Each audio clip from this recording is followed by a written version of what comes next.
নমস্কার বন্ধুরা, আমি সুমন আর আমার এই ছোট্ট ছাদ বাগানে তোমাদের সবাইকে স্বাগত। শীতের কত রকমের কি সবজির গাছ এবারে আমি আমার ছাদ বাগানে বসিয়েছি সেটাই আজকে আমি তোমাদের সঙ্গে শেয়ার করব। এগুলো কিন্তু সব টমেটোর গাছ। আর এই যে দুটো সাদা গ্রো ব্যাগ দেখছো আর এই যে গাছগুলো, এগুলো কিন্তু আলুর গাছ। এর মধ্যে আলু বসিয়েছিলাম, তার থেকে এরকম গাছ বেরিয়েছে। আর এই প্লাস্টিক গ্রো ব্যাগটার মধ্যে রয়েছে ভুট্টার গাছ। আর এইগুলো হচ্ছে সব শশা গাছ। এগুলো কিন্তু সব শীতের শশা। আর শশা গাছগুলোর জন্য দেখো আমি এখানে মাচা তৈরি করেছি। এই বেডটার মধ্যে কিন্তু 4টে গাছ রয়েছে। আর এই গ্রো ব্যাগটার মধ্যে বসিয়েছি বিনসের গাছ, যেগুলোকে বলা হয় বিন কড়াই, সেই গাছ। এর মধ্যে 4টে রয়েছে। আর এই বেডটার মধ্যে রয়েছে মটরশুঁটি গাছ। দেখো গাছগুলো কতটা লম্বা হয়ে গিয়েছে। আর এই যে বেডের মধ্যে কোণে যে গাছটা দেখছো শাক গাছ, ওটা কিন্তু পালং শাক। আর এটার মধ্যে রয়েছে মূলো শাক। এখান থেকে কিন্তু একবার তুলে খাওয়া হয়ে গিয়েছে, এইটা কিন্তু দ্বিতীয়বার। আর এইগুলো কিন্তু সব সরু লঙ্কার গাছ, এই যে এইগুলো।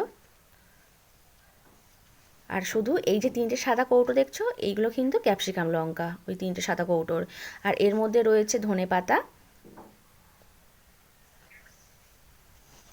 আর এই প্লাস্টিক কৌটোটা আর এই প্লাস্টিকের যে সবিনের প্যাকেটটা দেখছো যে গাছগুলো, এগুলো কিন্তু রসুন গাছ। এর মধ্যে রসুন বসিয়েছিলাম।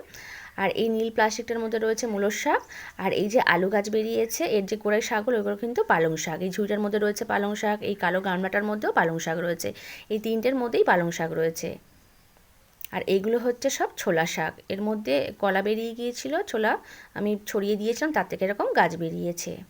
এইগুলো হচ্ছে পেঁয়াজ গাছ। এর মধ্যে ছোট ছোট পেঁয়াজ বসিয়েছিলাম, এর মধ্যেও বসিয়েছিলাম। আর গ্রো ব্যাগটার মধ্যে লাস্টে বসিয়েছিলাম বলে ওখানে গাছগুলো কিন্তু ছোট ছোট, আর এইগুলো বেড়ে গিয়েছে।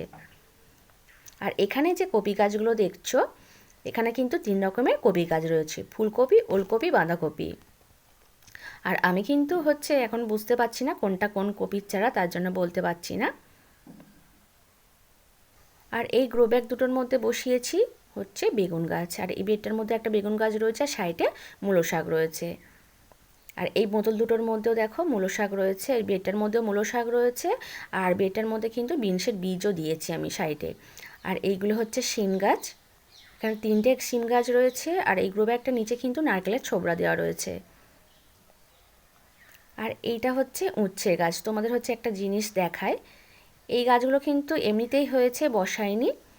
আর তাও দেখো গাছগুলো থেকে কত সুন্দর হচ্ছে, উচ্ছে হয়েছে। ওপরে একটা বড় হয়েছে, এখানে ছোট ছোট কতগুলো হয়েছে, এই নিচের দিকে একটা হয়েছে। আর এইটা হচ্ছে লাউ গাছ। এই গাছগুলো কিন্তু আগে বসিয়েছিলাম, আর তারপরে নতুন করে কিন্তু এইগুলো বসিয়েছি, এই লাউ গাছগুলো। এখানে 3টে গাছ রয়েছে গ্রো ব্যাগটার মধ্যে। আর এই সাইডটাতে সব লঙ্কা রেখেছি, শাক রেখেছি, মধ্যিখানে সব কপি গাছগুলোকে রেখেছি। কারণ কপি গাছগুলোকে কিন্তু আমাকে রোজ বিকাল হলে জাল দিয়ে ঢেকে রাখতে হয়, নয়তো ইঁদুরে বা কাঠবিড়ালি হচ্ছে খেয়ে নেবে পাতাগুলো। আর এই সাইডে হচ্ছে শাক রেখেছি, বেগুন, তারপরে হচ্ছে শিম গাছ রেখেছি, লাউ গাছ রেখেছি। আর তোমরা তাহলে দেখতে পেলে যে এবারে শীতে আমি হচ্ছে কত রকমের কি সবজির গাছ আমি আমার ছাদ বাগানে বসিয়েছি। আর যেহেতু আমার ছাদটা অনেকটাই ছোট, তার জন্য কিন্তু আরও অনেক গাছ বসানোর ইচ্ছা থাকলেও উপায় নেই, কারণ মধ্যিখানটা শুধু একটু ফাঁকা রয়েছে। আর এদিকে দেখতে পাচ্ছি আমার বাহারি যে কচু পাতার গাছ রয়েছে, পাতাগুলো সব হলুদ হয়ে যাচ্ছে, কয়েকটা পাতা কিন্তু কেটে ফেলে দিয়েছি। আর এইটা হচ্ছে একটা সিঙ্গোনিয়াম গাছ। আর অনেক কিন্তু এখান থেকে পাতা বেরিয়েছে। এই গাছটা হচ্ছে আমার ছেলেকে নিয়ে একটা অন্য স্কুলে পরীক্ষা দিতে নিয়ে গিয়েছিলাম, সেখান থেকে আসার পথে কিন্তু রাস্তার ধার থেকে এই গাছটাকে নিয়ে এসেছিলাম। আর এখন কত পাতা বেরিয়েছে। আর এইটা হচ্ছে গাঁদা ফুল গাছ। তোমাদের হচ্ছে একটা জিনিস দেখায়, কয়েকদিন আগে যে আমি গাঁদা ফুল গাছের মাথা কেটে দিয়েছিলাম, আর কয়েকদিনের মধ্যে দেখো সেই সাইডে দেখো দুটো কিন্তু ব্রাঞ্চ বেরিয়েছে। যে কটা হচ্ছে আমি মাথা কেটে দিয়েছিলাম ডালের, প্রত্যেকটা ডাল থেকে কিন্তু এরকম দুটো করে ব্রাঞ্চ বেরিয়েছে। আমরা যদি এই গাছগুলো একদম ছোট থেকে যদি মাথা কাটতে থাকি, তাহলে কিন্তু এই গাছগুলো এরকম বড় হতে হতে কিন্তু গাছে অনেক কিন্তু ব্রাঞ্চ হয়ে যাবে। আর হচ্ছে গাছটা কিন্তু ঝাঁকড়া হবে, আর আমরা কিন্তু এই গাছগুলো থেকে অনেক কিন্তু ফুল পাবো। আর এটা হচ্ছে একটা রক্তগাঁদা হচ্ছে ফুল, এরও মাথাটাকে কেটে দেব। মাথায় দেখছি কুঁড়ি চলে এসেছে, দেখো মাথাটাকে কেটে দিলাম। আর সাইড দিয়ে কিন্তু আবার ব্রাঞ্চ বেরোবে। আর এই টবটার মধ্যে কিন্তু দুটো আমি গ্র্যাডুলাস ফুলের বাল্ব বসিয়েছিলাম। আর গাছগুলো দেখো কত বড় হয়ে গিয়েছে, এখনও কিন্তু এখান থেকে ফুলের স্টিক বেরোয়নি। আর বুঝতে পারছি না এখান থেকে কবে স্টিক বেরোবে, কারণ এই গাছ কিন্তু এর আগে কখনো আমি আমার ছাদ বাগানে বসাইনি, এই প্রথমবার। আর গোড়ায় দেখো কত নোটের শাকের গাছ বেরিয়েছে, অথচ কয়েকদিন আগে কিন্তু আমি একটা গ্রো ব্যাগ রেডি করে তার মধ্যে নোটের শাকের বীজ ছড়িয়েছিলাম, আর সেখান থেকে কিন্তু কোনো চারা বেরোয়নি। আর এখানে কি এখন এমনিতেই হয়েছে। আর জিনিয়া ফুলটা দেখো এখনও পর্যন্ত কিন্তু একই রকমই রয়েছে, একটাও পাপড়ি ঝরে পড়েনি। আর এই কুঁড়িটা এবার ফুটবে। আর আমার কিন্তু এই সজনে গাছটার মাথাগুলোকে সব কেটে দিয়েছিলাম, গাছটা কিন্তু অনেকটাই লম্বা হয়ে গিয়েছিল। আর দেখো নতুন আবার কিন্তু সাইডে এই দেখো নতুন আবার পাতা বেরিয়েছে।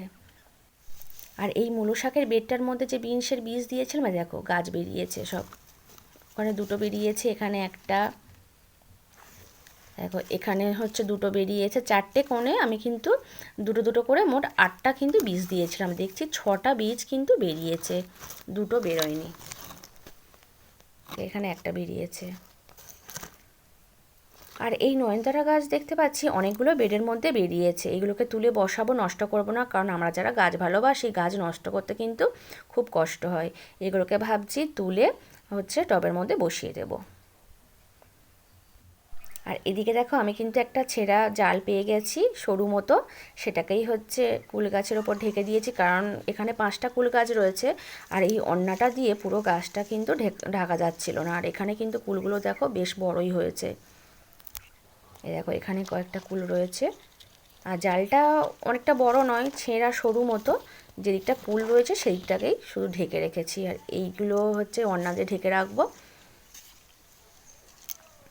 কিছুটা ওড়না দিয়ে আর কিছুটা জাল দিয়ে ঢেকে রেখেছি। আর এই সাইডেতে এখন কুল নেই বলে এই সাইডটাতে এখন আর ঢেকে রাখিনি। আর এবারে কিন্তু আমি পুজোর জন্য কিছু ফুল তুলে নেব। একটা অ্যালমন্ডা ফুল তুলে নিলাম, আর এই অপরিতে একটা তুলে নিলাম নীল রঙের। আর এখানে একটা লক্ষ্মী জবা ফুল ফুটেছে, এটাকেও তুলবো। আর কালকে তোমাদের হচ্ছে 3টে কুঁড়ি দেখিয়েছিলাম, আর বলেছিলাম আজকের হয়তো 3টেই ফুটবে, কিন্তু আজকে দেখছি একটাই ফুটেছে। আর এখানে দেখো অনেক দিন পরে একটা কিন্তু ফুল ফুটেছে, এটা হচ্ছে ম্যান্ডাভিলা হলুদ রঙের, এটাকেও তুলে নিলাম। আর এই লাল জবা ফুলটাকেও তুলে নেব, এর কালারটা কিন্তু খুব দারুণ, আর রোদ্দুর পড়তে আরও খুব সুন্দর লাগছে দেখো।